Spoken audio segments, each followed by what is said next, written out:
إسرائيل تنفذ أكبر عملية جوية في تاريخها من أجل منع سيطرة المعارضة على قدرات الجيش السوري. طائرات إسرائيلية شنت هجوما على أكثر من 250 هدفا داخل الأراضي السورية، شملت قواعد عسكرية وطائرات مقاتلة وأنظمة صواريخ ومروحيات وسفن حربية، وقصفت حتى مطار القمشلي في أقصى شمال شرق سوريا قرب الحدود التركية. عمدت إسرائيل إلى استغلال الفراغ على الأرض ودفعت بقوات كبيرة إلى الحدود لمنع المعارضة من الوصول إليها، وسيطرت على المنطقة العازلة المنشأة بموجب اتفاقية وقف إطلاق النار، بما في ذلك قمة جبل الشيخ، أعلى نقطة في الساحل الشرقي للبحر المتوسط. وصلت قواتها إلى منطقة قطنة بعمق 10 كيلومترات داخل الأراضي السورية.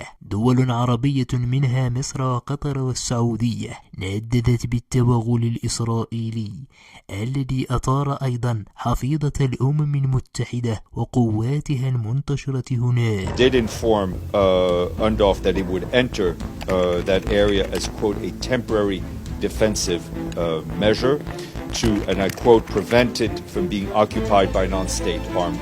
إسرائيل نفت التوغل خارج المنطقة العازلة وتحدثت عن عمليات وقائية مؤقتة، وأكد سفيرها في الأمم المتحدة الالتزام باتفاقية وقف إطلاق النار عام 1974 رغم إعلان نتنياهو أن الاتفاقية قد انهارت.